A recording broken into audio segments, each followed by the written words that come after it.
ଆଜି ଆମେ ଲକ୍ଷ୍ୟ କରୁଛୁ ଯେ ସରକାରୀ କାର୍ଯ୍ୟାଳୟଗୁଡ଼ିକରେ କର୍ମଚାରୀମାନେ ସମ୍ପୂର୍ଣ୍ଣ ରୂପରେ ଅଭାବ ରହିଛନ୍ତି, ଅନୁପସ୍ଥିତ ରହିଛନ୍ତି।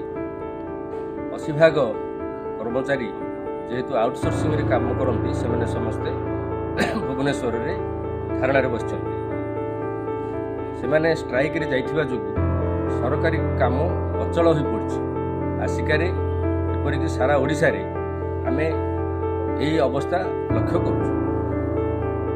ଘରୋଇକରଣ, ଉଦାରୀକରଣ ଓ ଜଗତୀକରଣ ଠାରୁ ଆରମ୍ଭ ହୋଇଛି ଏହି କର୍ମଚାରୀ ଶୋଷଣ ନୀତି ଏବଂ କର୍ମଚାରୀମାନେ ତାଙ୍କର ନ୍ୟାଯ୍ୟ ଦାବି ହାସଲ ପାଇଁ ସଂଘର୍ଷ କରୁଛନ୍ତି।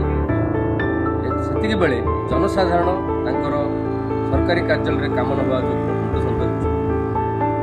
ଏହି ପ୍ରକ୍ରିୟା ଆରମ୍ଭ ହୋଇଛି ଯେବେଠୁ କଂଗ୍ରେସ ସରକାର ଘରୋଇକରଣ କଲେ ଏବଂ ତାକୁ ବିରୋଧ କରି ବିଜେପି ସରକାରକୁ ଆସିଛନ୍ତି ଏବଂ ସେ ମଧ୍ୟ ଜାତୀୟ ସ୍ତରରେ ସେହି ଘରୋଇକରଣ ଏବଂ ଉଦାରୀକରଣ, ଜଗତୀକରଣ ଚାଲୁ କରିଛନ୍ତି।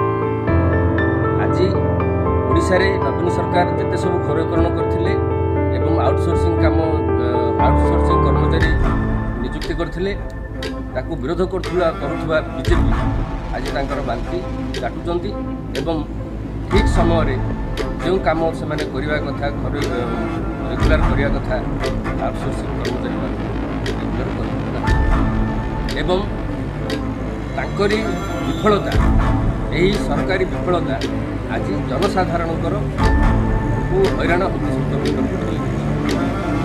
ଆଉ ଶ୍ରମିକମାନେ, କର୍ମଚାରୀମାନେ ସଚେତନ ହୋଇ ସଠିକ୍ ଦିଗରେ, ସଠିକ୍ ଭାବରେ ଟ୍ରେଡ୍ ୟୁନିୟନ୍ ଆନ୍ଦୋଳନ କଲେ